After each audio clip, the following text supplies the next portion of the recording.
مدینہ کے یہودیوں میں ایک لڑکا پیدا ہوا تھا، اس کا نام تھا صاف، اور اس کے باپ کا نام تھا سیاد، تو وہ ابن سیاد کہلاتا تھا، ورنہ اس کا نام تو تھا صاف۔ اس کے عجیب و غریب احوال تھے۔ وہ بچہ سمجھدار ہو گیا تھا، 12-13 سال کا ہو گیا تھا، اس کے احوال عجیب عجیب احوال سنے جاتے تھے، جس طرح کے احوال دجال کے حضور نے بیان کیے ہیں اس طرح کے احوال سنے جاتے تھے۔ تو حضور پاک صلی اللہ تعالی علیہ وسلم 2 مرتبہ اس کو آزمانے کے لیے گئے ہیں کہ کہیں یہ بڑا ہو کر دجال تو نہیں بنے گا۔ اس کو آزمانے کے لیے 2 مرتبہ گئے ہیں۔ ان 2 مرتبہ کا واقعہ حدیث میں کان اخبرہ ان عمر انطلق مع النبی صلی اللہ علیہ وسلم فی رہط، یعنی حضور اکیلے نہیں ہیں، حضرت عمر بھی ہیں اور دوسرے بھی چند آدمی ہیں۔ رہط مانے جماعت۔ قبل ابن سیاد حتی وجدہ یلعب مع الصبیان عند اتوم بنی مغالطہ، یہ یہود کا قلعہ ہے۔ اتوم کے معنی ہے قلعہ، بنو مغالہ خاندان ہے، ان کا جو قلعہ ہے جس قلعے میں وہ رہتے تھے، اس قلعے کے پاس میں بچے کھیل رہے ہیں، ان کے ساتھ یہ ابن سیاد بھی کھیل رہا ہے۔ حتی وجدوہ یلعب مع الصبیان عند اتوم بنی مغالطہ وقد قارب ابن سیاد الحلم، وہ بلوغ کے قریب پہنچا ہے، ابھی بالغ نہیں ہوا، وہ کھیل رہا بے خبر۔ حضور نے پہنچ کر اس کے کندھے پر ہاتھ رکھ دیا۔ فلم یشعر، اس کو احساس نہیں ہوا۔ حتی ضرب النبی صلی اللہ علیہ وسلم بیدہ، پھر حضور نے اس سے پوچھا میری رسالت کی تو گواہی دیتا ہے؟ تو اس نے کہا آپ امیوں کے رسول ہیں، اس کی میں گواہی دیتا ہوں۔ پیترا کاٹا اس نے۔ ثم قال لابن سیاد اتشهد انی رسول اللہ، فنظر الیہ ابن سیاد فقال اشهد انک رسول الامیین۔ پھر وہ پوچھتا ہے حضور سے کہ آپ میرے رسول ہونے کی گواہی دیتے؟ تو حضور نے پیترا کاٹا، اس نے جیسے پیترا کاٹا تھا حضور نے بھی پیترا کاٹا، اور یہ فرمایا کہ میں اللہ پر اور سب رسولوں کو مانتا ہوں، تجھے مانتا ہوں یہ نہیں، میں اللہ کو سب رسولوں پر ہی مان لاتا ہوں۔ فقال ابن سیاد للنبی صلی اللہ علیہ وسلم اتشہد انی رسول اللہ، فرفضہ، چھوڑ دیا حضور نے اس کو، یعنی پیترا کاٹا، اس کے جواب کا سوال کا ڈائریکٹ جواب نہیں دیا۔ وقال آمنت باللہ ورسولہ، یہ بندہ ابھی تو بچہ ہے، قریب البلوغ ہے، لیکن بعد میں بڑا ہوا تھا، اور اس کا لڑکا ہے عبداللہ، اور اس کا پوتا ہے عمارہ۔ عمارہ بڑا محدث ہے اور موطا مالک کے روات میں ہے، اور یہ زندگی بھر مدینہ میں رہا، مسلمان ہوا، اس نے حج بھی کیا، مکے بھی گیا، حج بھی کیا اس نے۔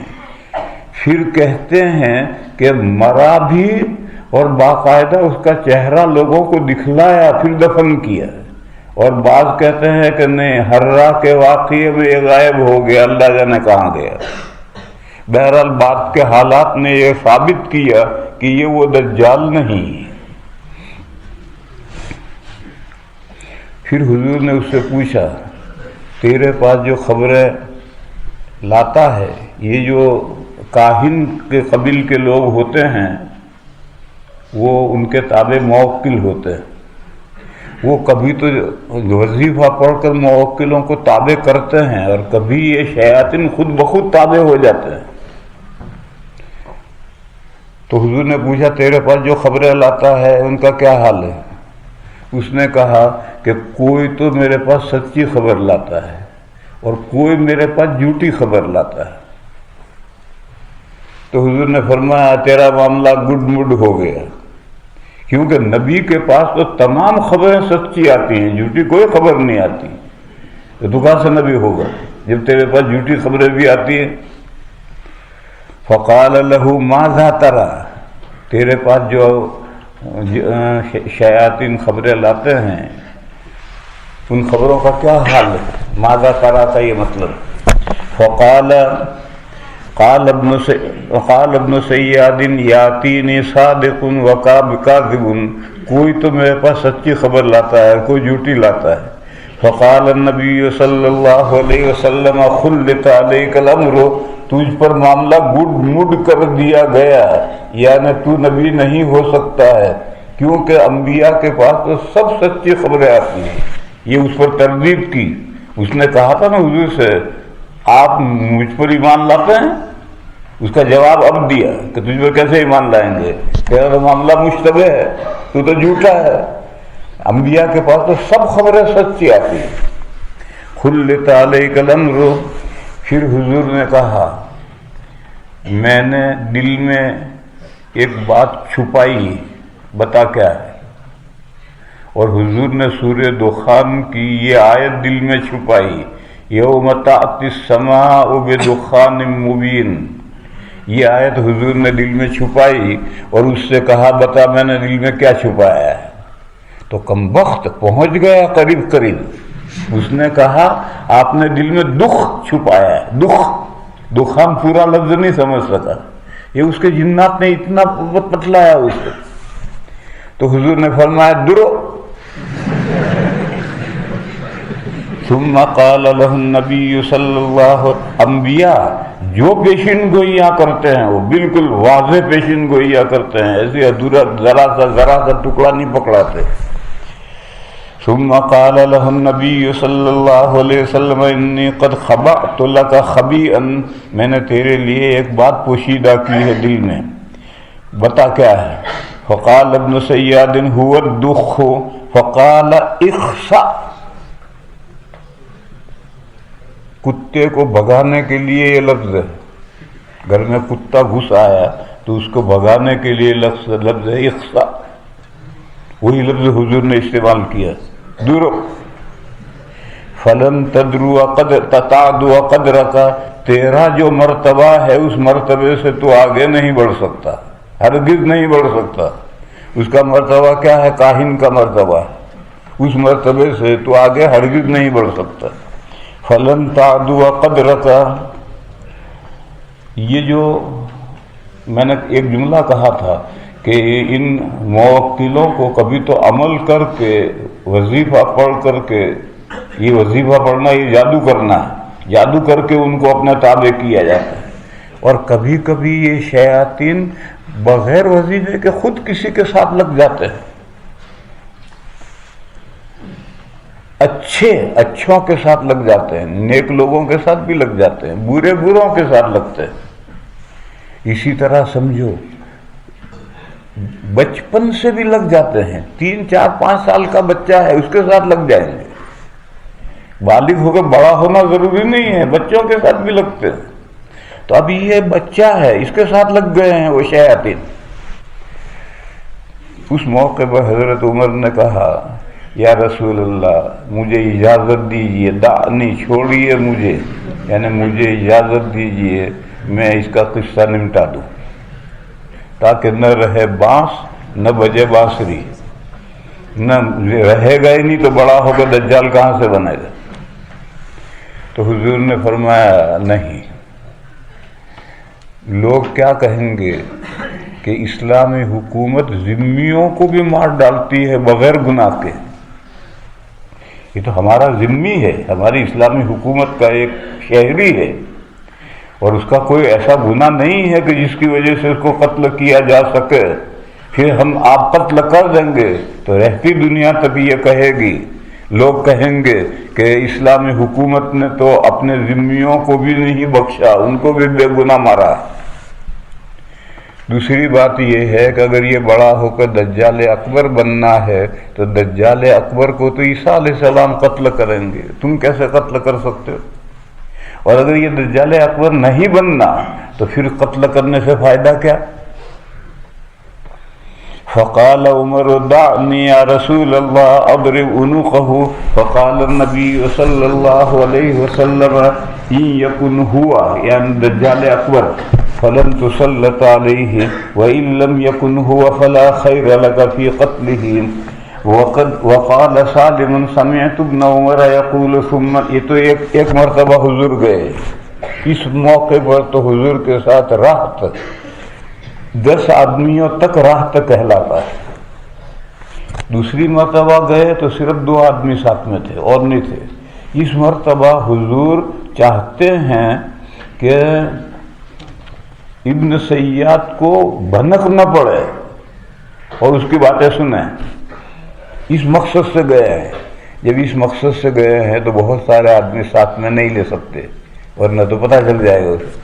بہرحال حضور حضرت ابی کے ساتھ اور ایک اور صحابی کے ساتھ تشریف لے گئے، اور جس کھجور کے باغ میں وہ چادر کمبل اوڑھ کر لیٹا تھا اور لیٹا لیٹا کچھ گنگنا رہا تھا، تو حضور نے چاہا کہ اس کے قریب جا کر کے بے خبری میں سنیں کہ کیا گنگنا رہا ہے۔ تو حضور درختوں کی اوٹ میں بچتے بچتے جا رہے ہیں۔ اس کی ماں کمبخت اسی باغ میں تھی، اس نے دیکھ لیا دور سے اور اس نے آواز دیا، اے صاحب محمد آ رہے ہیں، وہ اٹھ کر بیٹھ گیا۔ حضور نے فرمایا کمبخت نے سارا کھیل بگاڑ دیا، اگر وہ نہ بتاتی تو مجھے میں سنتا کہ کیا گنگنا رہا۔ وقال سالم سمعت ابن عمر يقول ثم انطلق بعد ذلك، یعنی دوسرا موقع ہے، ثم انطلق بعد ذلك رسول اللہ صلی اللہ علیہ وسلم وہ ابی بن کعب، 3 بھی نہیں ہے حضور کے ساتھ ایک ہی آدمی، الى النخل التي فيها ابن سیاد وهو يختل، یختل کے معنی ہے بچتے بچتے چلنا،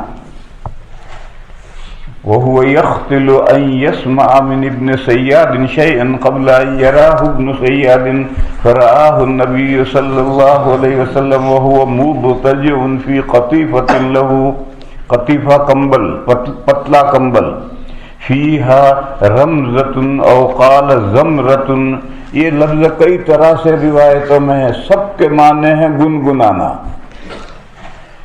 لہو فيها، لہو کو ادھر بھی جوڑ سکتے ہو، قطیفتن لہو ادھر بھی کر سکتے ہو، لہو فیہا رمزتن او قال زمرتن فرأت ام ابن سیاد رسول اللہ صلی اللہ علیہ وسلم وہو یتقی بجذوع النخل، اس نے دیکھا کہ حضور درختوں کی اوٹ میں بچتے بچتے آ رہے ہیں۔ فقالت لابن سیاد یا صافی، وہو اسم ابن سیاد هذا محمد، فثار ابن سیاد، اٹھ بیٹھا۔ فقال النبی صلی اللہ علیہ وسلم لو ترکتہ بینا، اگر وہ نہ بتلاتی اور میں اس کی گنگنانے کو سن لیتا تو مجھے پتہ چل جاتا اس کی حقیقت کا، وہ خود بیان کر دیتا اپنی حقیقت۔ لو ترکتہ بینا، وقال شعیب زمزمۃ، ایک تو اس میں اختلاف ہے اور ایک ہے فرفسہ، اس میں بھی تھوڑا سا اختلاف آیا گیا، نہیں اس میں کوئی اختلاف نہیں۔ وقال اسحاق، اسحاق القلبی وعقیل رمرمۃ، وقال معمر رمزۃ۔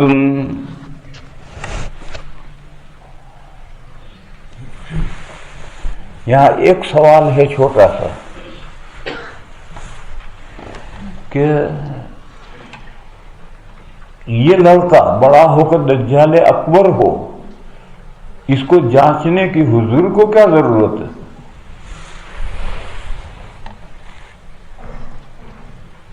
اس سلسلے میں ایک بات سمجھنی چاہیے، حدیث میں ہے کہ تمام انبیاء نے اپنی امتوں کو دجال اکبر سے ڈرایا ہے، یہاں تک کہ نوح علیہ السلام نے بھی اپنی امت کو دجال سے ڈرایا ہے۔